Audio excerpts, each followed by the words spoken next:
श्रीमद् भागवत गीता यथारूप। हे अर्जुन, जय अथवा पराजय की समस्त आसक्ति त्याग कर संभाव से अपना कर्म करो। ऐसी ही समता योग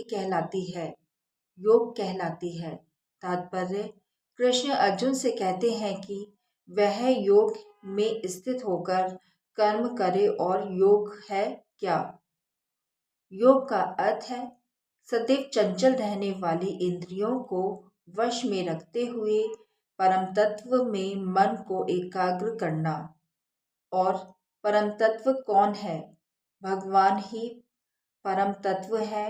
और चूंकि वह स्वयं अर्जुन को युद्ध करने के लिए कह रहे हैं, अतः अर्जुन को युद्ध के फल से कोई सरोकार नहीं है। जय या पराजय कृष्ण के लिए विचारणीय है। अर्जुन को तो बस श्री कृष्ण के निर्देशानुसार कर्म करना है। कृष्ण के निर्देश का पालन ही वास्तविक योग है और इसका अभ्यास कृष्ण भावनामृत नामक विधि द्वारा किया जाता है।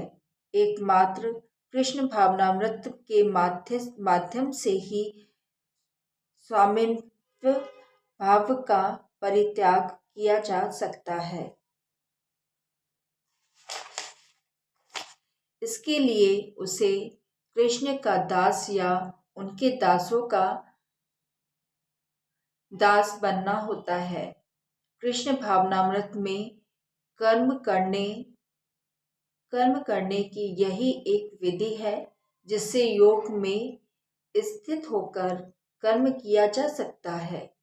अर्जुन क्षत्रिय है, अतः वह रक्षार्थ वर्णाश्रम धर्म का अनुयायी है।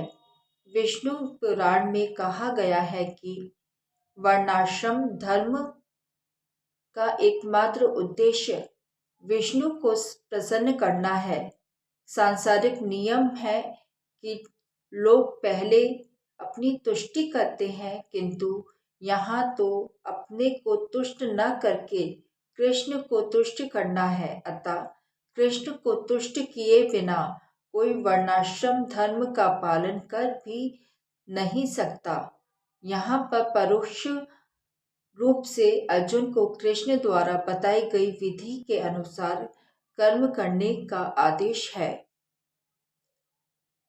हे धनंजय, भक्ति के द्वारा समस्त गृहीत कर्मों से दूर रहो और उसी भाव से भगवान की शरण ग्रहण करो।